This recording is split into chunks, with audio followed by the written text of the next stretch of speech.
Rub it on really, really well, all right? So want to season, you got a large mass of meat, so you definitely want to get it seasoned up on the outside. All right? How many of you guys think that's way too much seasoning? Anybody? Anybody think that, would you have done that? Yeah. You know, this is one of the takeaways today, okay? You know, when you're using a big piece of meat like this, as he said, you know, we always season pretty heavy because there are a couple things are going to happen. Number one, you're going to cut a little bit of the fat off when you get ready to go. Number two is if you're basting. Also, you know, Kevin talking about the grills at 800 degrees, so that's something that's really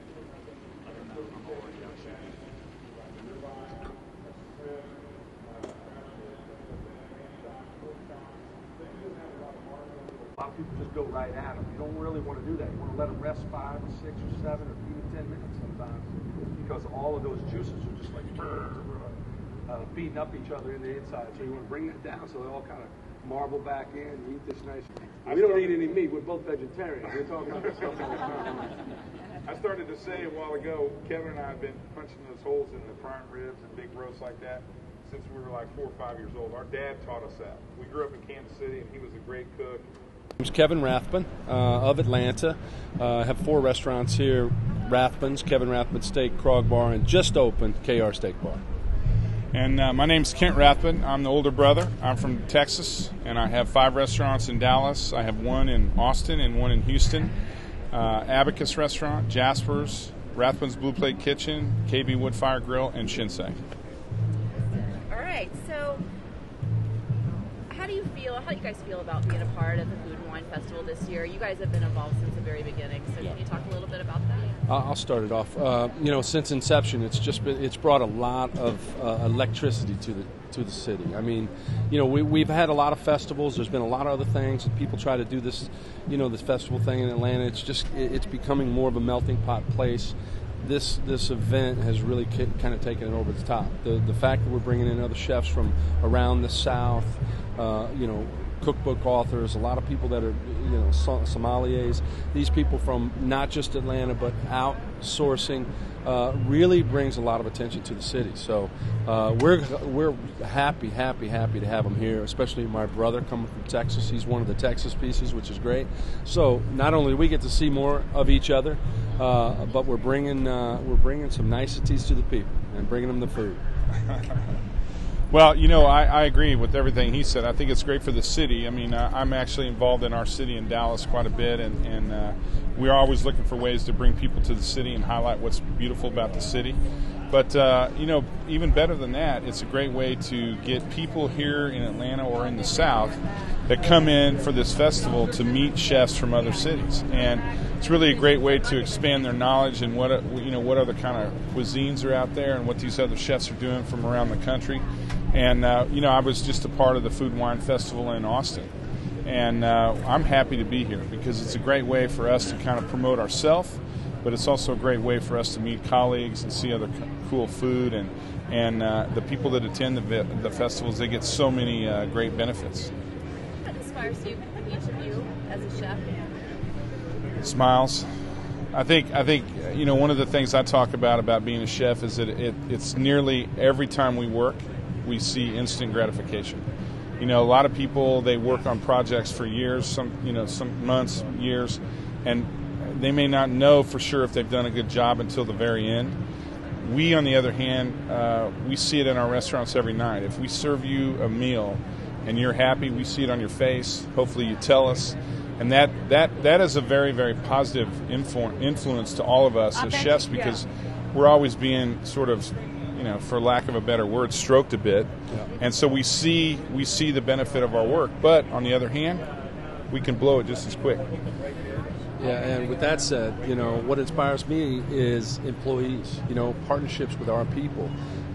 You know, we have to have a wherewithal with a lot of folks, you know, like I have over 150 employees now. So, you know, to keep that energy and that synergy going, and to have them feel like we feel, you know, that instant gratification we get from customers is what we're trying to teach our people, that's what they can accomplish and that's what they can get. So our peers, the people that we work with, the people that we employ, you know, we want them to feel happy. I always say the fish stinks from the head. You know what I mean? If we're bad, they're going to be bad. So, if we're good and we're trying to do the right things, not only are we trying to do great food, great service, great ambiance, we're just trying to be good people in a business that grows and grows and grows. And that's what happens.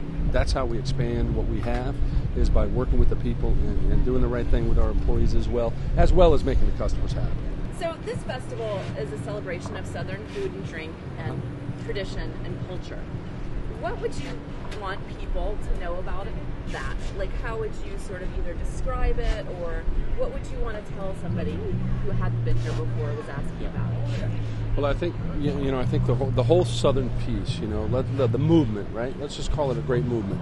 And the movement is about what Southern is and what the South is all about. And some of those things that have been instilled in all of our lives in the South, and whether it's the fried chicken or whether it's the smoked pork butt or whatever it may be, those things, those traditions are great. I think you get a lot of that here. You see a lot of that. You see the basics of that.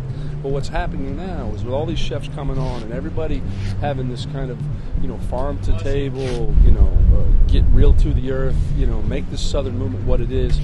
They're stretching Southern style and Southern food. So you're seeing a lot of stuff that you might not see at an event like this. You come here and you go, wow, I never thought that was Southern. Sometimes we don't think it's Southern, but you know what? We make it Southern. And I think that's what it's about. It's about creativity and really kind of growing the South and what it is. Right. People come here, they go, where's the Southern restaurant? Where am I going to get good fried chicken?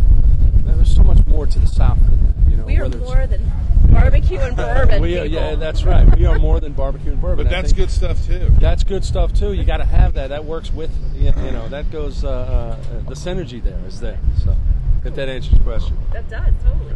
How about you? Well, a lot of the things that Kevin says, I totally agree with. I think that just the emphasis of getting people to understand what Southern food is all about, because I think there's probably some people around the country who think Southern food is a little heavy and it's a little kind of comfort food style, and some of it is. But there's also some wonderful things that are produced in the South in terms of meats, fish, and vegetables and things like that. And so to come here and see these wonderful chefs from across the southern region of the United States come together and cook and show the creativity of all this product is just really a fantastic thing, I think, for the people who come to the festival. But also, we see so many cool things, too. Last night, Kevin hosted at his restaurant a watch party of a bunch of young chefs. And so, we were able to look at some of these young chefs and see what they're doing. And we always get ideas. So our minds are always open.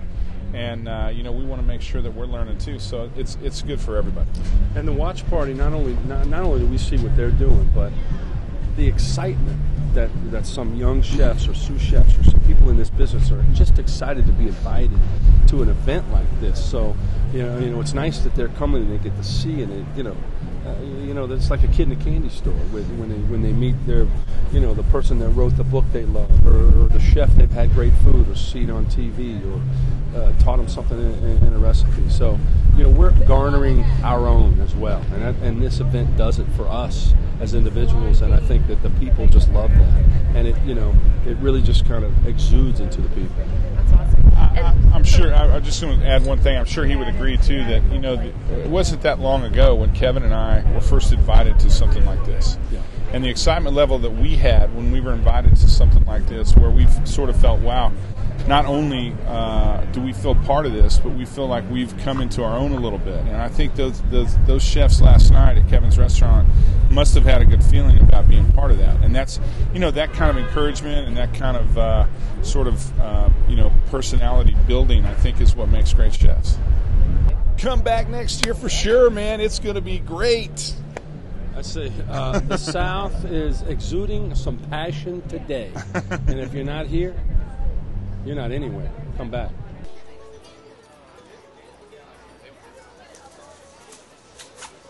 What's going on, guys? How you doing? Give me a little action shot. Right. Gotta have that.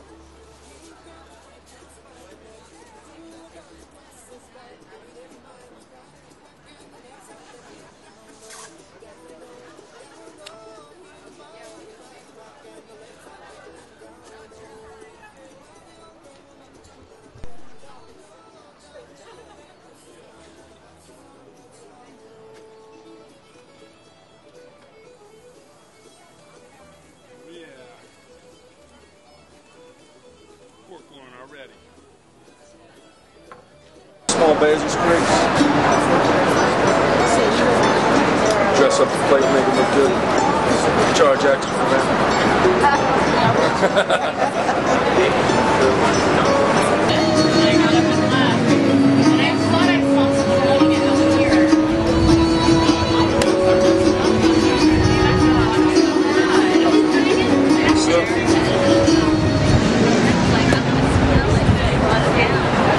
You guys ready to barbecue? We asked for the clouds to come out because last year we were a little warm up here, as you might imagine. So welcome to the Rathbun Brothers Barbecue. What are we calling this? A little seminar, a little class? What are we doing? I don't know, but fat guys sweat, so this is fantastic. I can't even tell you how we like it cool. Right now. Last year it was like 95 degrees and sunny, and it was not good. So we lost weight, which is a good thing. But today we're fantastic, and you guys are going to have a great time. So this is the Rathbun Brothers Barbecue. I don't know, it's a cook-off because he's got meat and I got fish. So sounds like meat normally wins in our book. So sounds like a surf. He always likes to take the meat though. You know what I mean? You know why? Because it's so fantastic. So he likes to take the fish because it's easy. Now it's all, and it's easy for you because we're going to teach you how to do it. And his might be a little more difficult. How many of you are eggheads? Who's an egghead? Hey. Yeah? Egghead. You guys can see we got the big bank of eggs back here. So we'll talk a little bit about that. By the way, we're really great with questions. We love to have people talk to us. Short smoking salmon. All right. I'm doing a dry rub that's going to be as simple can be, and then you guys can do anything from that add-on. All right. So all dry rubs when you're doing barbecue kind of start with sugar and salt. See, there he goes. Sugar, salt, black pepper. All right. Those are the three main ingredients that I like to use in it, and that's as simple as it gets. You can put it on meats, chicken, fish, just like we're doing here. Also, used to like to use a smoky chili, like pimenton. All right. So what I'm doing is equal parts dark brown sugar and salt. Okay. Those two equal parts. If you start with that, you're ready to go. Okay. That's how simple barbecuing is. If you start with those two ingredients, you'll be fine. All right. And that you taste. You got that salty flavor. It's really nice. You got the sugary flavor, and that component. And you always want to use like fine salt too, like iodized salt or just fine salt, not like kosher salt, because it mixes into that sugar a lot better. And then you just add other things to it. A lot of people use garlic powder, onion powder, dry herbs, fresh chopped herbs. You could do some garlic in there if you wanted to. But I like it real simple. Quite a bit of black pepper, big black pepper fan, and then a little bit of smoked pimenton. Right? And that gives it that color that you probably saw sitting over there, that we're going to put on the salmon. Right, the other thing is, once you get a salmon, skin on, it's been scaled, it's been pin boned, you get that from your butcher. All right, no problem. If you get a whole salmon, you know how to, and you want to learn how to cut it, call Kent. His want to put it on the salmon, really, really good. Hour and a half. Let it sit on here in an hour and a half, front and back. All right, so you get that marinade going on. You get that kind of cooking inside that salt and that sugar. It's kind of cooking inside that salmon. All right, this is a great dish to do. Fast. It's not like smoking a brisket or something that might take 12, 15 hours. All right, this is something you can do. It's kind of like an hour meal, really. If you marinate it for an hour, 2 hours, you're ready to go. All right, the other component of this, we're going to make it even sweeter because everybody loves sweet food, right? I mean, look at it. You know why? So what I've done here is I've taken a half a pound of butter, just melted it on the green egg. And I'm going to take some of this sweet chili sauce, which is also called my ploy, right? You buy it at your local grocery store. It's just sweet chili. This is how simple this dish is. We use a lot of this. Easy. Once again, real easy. Yeah, but I bet they go do mine before they do here. I don't know. Mine's pretty easy. You can do a baked potato salad. I'm going to do, baked potato with everything cut up in a bowl. That's coming next. You can find it at a Kroger or Publix. My ploy, you might have to go out to Buford Highway. All right? Yeah, so, there's a bunch of stuff out there. So basically, we're just going to warm that up. And then I'm going to just cover the salmon after we smoke it. okay? And what I did to these earlier, like I got a bunch of you guys out here, so instead of doing it whole and I kind of want the seasonings to penetrate, I just kind of diamond cut it down to the skin. See how that works? So you just cut a diamond down to the skin, big, small, however you want. If you were putting this on a buffet, or if you were feeding a bunch of people at a party, you'd want to do this. Seems very technical. So a guy wouldn't come. Very technical. I mean, that kind of seems like the thing I was doing over here a minute ago. Cutting little diamonds on it. I mean, I got all of a sudden it's all technical. You know what I'm saying? You see how he takes my idea like that? I'll tell you, man. Brotherly love. You see what I'm saying? So then, on the big green egg, if you have the wood chips, we throw the wood chips on right now that've been soaked in water. Can you guys hear me? Yeah. And that I forgot, that I thought were here. Thank you very much. And basically, we can smoke it hot, or we can smoke it really, really kind of cool. So we want to get it to about 300 degrees, so we get some of that smoke rolling in there. That's not there. Just pretend like there's a lot of smoke coming out of this right now. There's smoke, wood chips, apple, hickory, whatever. You got hardwood charcoal, which is fantastic. Anyway. The key to this dish is a little marinade that we made with orange juice, ginger, and your favorite barbecue sauce. So whatever you like, whether it's a spicy barbecue sauce, a sweet barbecue sauce, it works really well. I think both Kevin and I, we do enough barbecue where we see a lot of recipes, and we do a lot of recipes with either vinegar or citrus. I kind of prefer the citrus thing myself. So I use a lot of grapefruit juice, I use a lot of orange juice, we finish with a lot of lemon and lime, and this is one of those recipes. So simply what we're going to do first is we're actually going to score the fat just a little bit, and then we're going to kind of go back the same way here, and about half-inch cubes, just like that. Don't go too deep into it. All we're trying to do is open the fat up so when it starts to sear and render, it kind of opens up and gives some little crevices in there, and that crevice holds the marinade and starts to char and gets all that goodness in there that really makes it taste great. Okay? You don't have to. See? What? That's all right, pal. Knock him off his game a little bit. You know, sometimes he gets too technical. You know what I mean? Just cook the damn food, okay? Yeah. You know what? People like a little technical. Otherwise, throwing it on and they burn it and they go, man, that doesn't look anything like those Rathbun brothers, man. What the hell happened? Okay, seasoning is important. His email is Kevin Rathbun. Don't email all these people. Oh yeah, I'm going to give it out right now. More salt. It has to do with salt, okay? Yeah. More salt. I'm not going to tell you what you can. You can more salt. Add some. That out. This is a mixture. Reservation either, okay? This is he didn't keep the reservation. He'll give you an 800 number. And if you want his recipe, you're not even believe what I'm going to email back. Okay, guys. So this is one of the things we do in both of our restaurant companies and at home. And we've kind of set it up for grilling now. Kevin's kind of kicked up the heat a little bit. Now remember, we're going to do this fat side down. And we're going to let that kind of sear for just a few minutes. And then once we get that fat kind of crispy and everything started, then we're going to kind of turn it over, start basting it, and shut the temperature down to like 375 or so, and just kind of let it slow roast. Okay? And then once this is done, it is going to be so awesome. You ready to talk about salmon? I'm ready to go. I'm ready to go. All right, so I just put the salmon on, okay? And it's probably going to be on this side. We didn't have any smoked chips, so I would love to put some smoked chips on, but I forgot the smoked chips. Get away, man. You're going to hate me after this. Wait till we get in the car. Let me put that on. I'll tell you what's going to happen. One brush with the base, and it'll be his recipe. You know what I'm saying? They love my pork, man. Woo! Yeah. They love my pork. For true. Okay. A little sour cream. We might want to put a little butter in here too. How much butter? Sidetracked, man. That's what happened. How much butter? Y'all up for that? Anybody on a diet out there? You guys at a food and wine festival? Are we okay to use butter? Alright, and then I'm going to mix this up.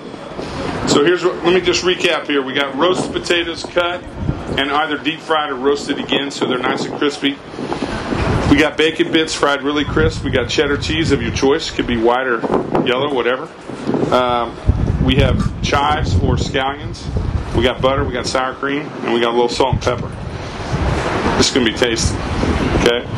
Now I'm going to turn this over to my brother so he can do it. And you could be the rock star chef at a picnic. I mean, and it's easy. It's not technical in any way. This is basically a loaded baked potato chopped up in a bowl. Okay, so it's a different kind of baked potato salad or potato salad. What I've done here is I've taken whole Yukon Gold potatoes, rubbed them with olive oil, kosher salt, and roasted them. Then we diced them. Then we took them back into a bowl and tossed them a little bit more in a little olive oil and a touch of salt and pepper. And then we put them in the oven and roasted them. If you're doing a small batch and you want to deep fry them, that's even cooler because they come out really nice and crisp. Okay. See, he's jealous because I took over. Cheddar cheese. I like white cheddar as well as the golden cheddar. Either way is great. Okay. So we're just going to sprinkle a little bit of this on here, just like this. And this can be made up hours ahead, or you can make it fresh at the party. And it turns out really nice because I'm telling you, it's just delicious. And it looks great. And I'll tell you, I'm going to hold on a little bit of the cheese for garnish here. Baked potato salad. Who would have thought? Right? Who would have thought? Well, what do you got? You got corn. Really? Yeah. I mean, what is that? Did you steal? Look at that. You stole my. And this is apple smoked bacon. How many of you have a KitchenAid mixer at home? Anybody got the meat grinder attachment? Would you move away from me a little bit? Just move away from me, man. Did you see all the the bacon bacon on in it, me? man? No, I'm saving some for my garnish. I'll put a little more in it, just so you don't get upset. Scallions or chives, whatever you got. I started to talk about the KitchenAid mixer with the meat grinder. We grind the bacon through the small hole of the meat grinder. So together, we've been in the restaurant business how long now? Oh my gosh. 70, 75 years? Next year, years? I'll have been in a commercial kitchen for 40 years, and he was a year behind me. So we got almost 80 years between us. That sounds a little So like crazy. this stuff we just don't take so goddamn serious anymore. You know what I mean? Like, this is just food, right? Yeah. Okay. I mean, We these just wanna guys have get fun, serious. you know? We just want to have fun. We want you guys to enjoy. We want you to spend a lot of money. We want to take your money. I mean, we like actually we want to feed you. My brother and I, we're not real small portion kind of guys, as you can notice. All right, we're not on the skinny trail that was over there by the tent that nobody went to. We're not on that one. We're not on that one. They don't put us on that. So anyway, corn. Okay, put it in a small pan. Of course, you want a pan that's you take about 8 inches of corn for about a pan like this. It's got about an inch of this kind of milk and grated corn in it, right? About how many kernels is that? It's a lot of kernels, I don't know. Just count high, you can do that. Let me check my salmon here real quick because my brother's not helping me out over here. So basically, He's actually shutting me down, you see. So, I think that's it. alright, so basically what you have now is grated corn. Okay? We want to get that about an inch in the pan. So you grate 8 to 10 ears of corn. Whatever you got, if you got a little baking dish of some sort, but you kind of want to get it about an inch up. Then what we do, cover it in a little bit of foil, and we put it on the big green egg. Or in the, once we have that, so I'm going to show you that here. So you see what that looks like?